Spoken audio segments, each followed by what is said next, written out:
Tentang nenek yang pergi ke makam kuno. Chu Feng tadinya hanya menebak, tetapi sekarang dia lebih yakin.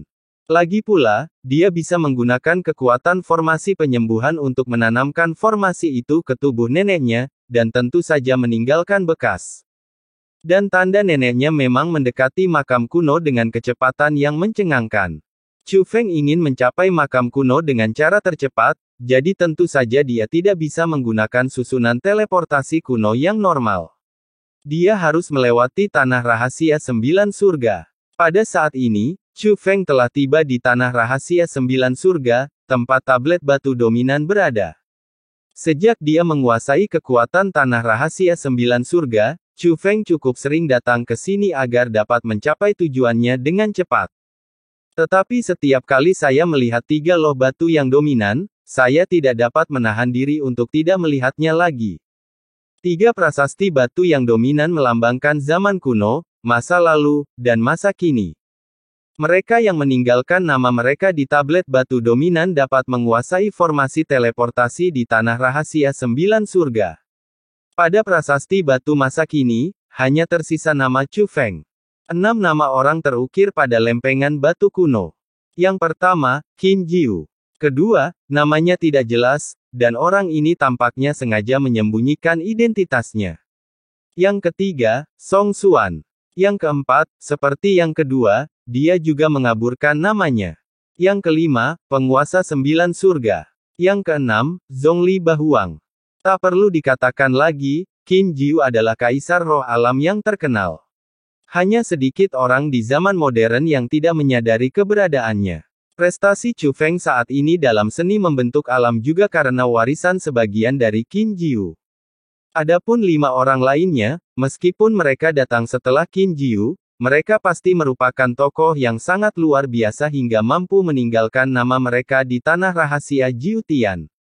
Adapun prasasti batu yang ada pada zaman dahulu, sudah pecah berkeping-keping, retak-retak dan tidak terlihat lagi nama yang tertera pada prasasti tersebut. Tetapi orang masih dapat secara samar menilai bahwa pada zaman dahulu, prasasti batu yang dominan tampaknya diukir dengan nama-nama. Baik dari apa yang kita dengar maupun yang kita lihat, para seniman bela diri di zaman dahulu nampaknya benar-benar lebih unggul dibandingkan dengan mereka yang hidup di zaman dahulu. Namun, alasan mengapa Chu Feng menatap tablet batu master kuno dengan sangat serius adalah karena tentu saja karena munculnya makam-makam kuno.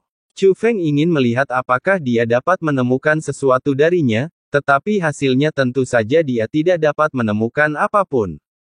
Untungnya, Chu Feng tidak memiliki banyak harapan.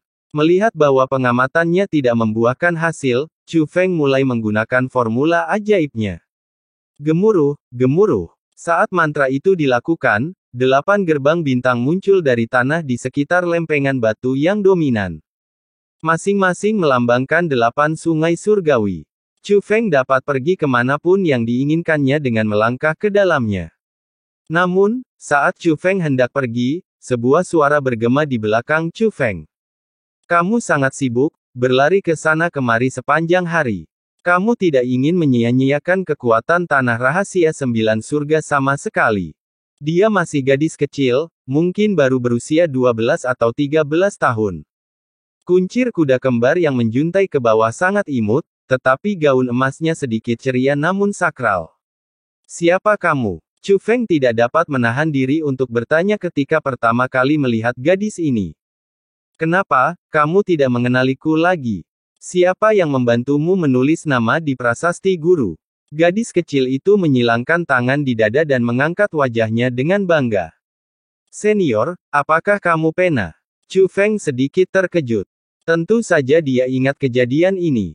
Saat menominasikan prasasti dominan, dia memang menggunakan pena yang panjangnya 1000 meter. Jumlah itu bukanlah masalah kecil. Pada saat itu, pena itu masih berkomunikasi dengan Chu Feng, tetapi suaranya sangat lembut dan jelas bukan suara seorang gadis kecil. Tuanku menggunakan tubuhku untuk berbicara kepadamu saat itu, kata gadis kecil itu. Begitu ya, lalu bagaimana aku harus memanggilmu, senior? Tanya Chu Feng. Kau bisa memanggilku Master Pen God, kata gadis kecil itu. Chu Feng, aku memberi hormat pada Master Vanguard. Chu Feng buru-buru membungkuk.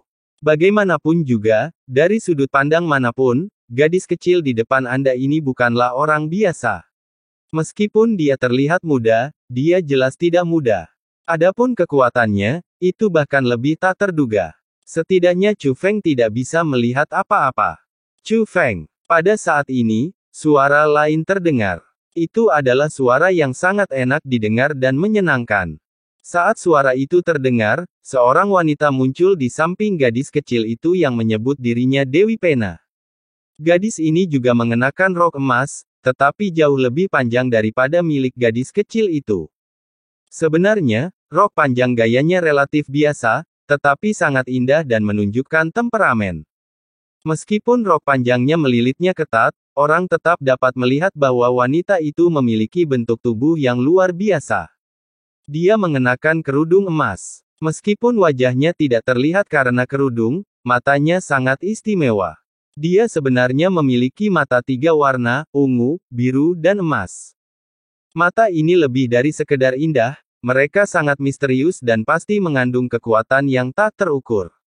Mata ini sama sekali tidak seperti mata manusia, sepertinya berasal dari dewa. Bahkan Chu Feng pun memperhatikan dengan saksama. Salam, guru. Ketika wanita itu muncul, gadis kecil itu buru-buru membungkuk kepadanya. Salam, senior. Melihat ini, Chu Feng juga buru-buru membungkuk. Jelas, orang ini adalah orang yang pernah menggunakan Dewa Pena untuk berkomunikasi dengannya sebelumnya, dan guru yang disebutkan oleh Dewa Pena. Gadis kecil itu tidak lagi sederhana. Namun wanita dengan mata 3 warna ini jelas lebih luar biasa. Aku sudah lama tahu tentang tanah rahasia 9 surga, tetapi aku tidak pernah menyangka ada orang seperti itu yang bersembunyi di sana. Tidak ada yang keluar tidak peduli bagaimana Chu Feng memanggil sebelumnya.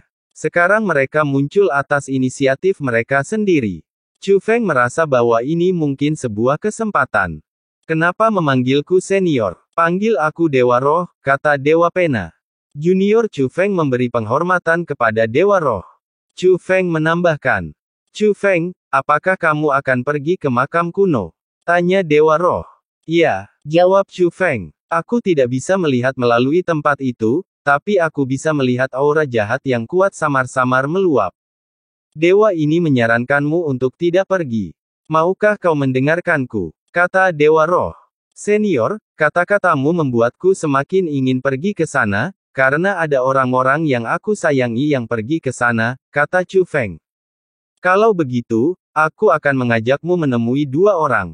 Suara Dewa Roh masih terngiang di telinganya, tetapi keadaan di sekitar Chu Feng telah berubah.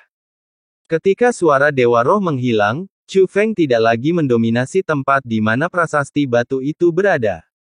Di tempat yang aneh, seluruh dunia diselimuti kabut tebal, namun kabut di sini tidak suram sama sekali, melainkan indah. Karena kabut mempunyai 7 warna, seperti pelangi, ia indah. Namun Chu Feng mulai memiliki keraguan dalam hatinya. Dia jelas menguasai kekuatan tanah rahasia 9 surga, tetapi pada saat ini dia tampaknya telah kehilangan kontak dengan tanah rahasia 9 surga. Dia tidak memiliki kekuatan khusus di sini. Anak muda, kita bertemu lagi. Pada saat ini, suara seorang anak laki-laki terdengar dari kabut 7 warna. Namun saat aku melihat ke arah datangnya suara itu, aku melihat sesosok tubuh kekar berjalan keluar dari balik kabut. Pria ini tingginya lebih dari 2 meter dan mengenakan baju besi hitam, tetapi baju besi itu tidak terbuat dari baja. Baju besi itu lebih mirip kayu hitam. Namun, baju besi ini tetap sangat mendominasi. Senior, kita bertemu lagi. Ketika Chu Feng melihat orang ini, dia tidak panik. Sebaliknya, dia tersenyum dan mengepalkan tinjunya.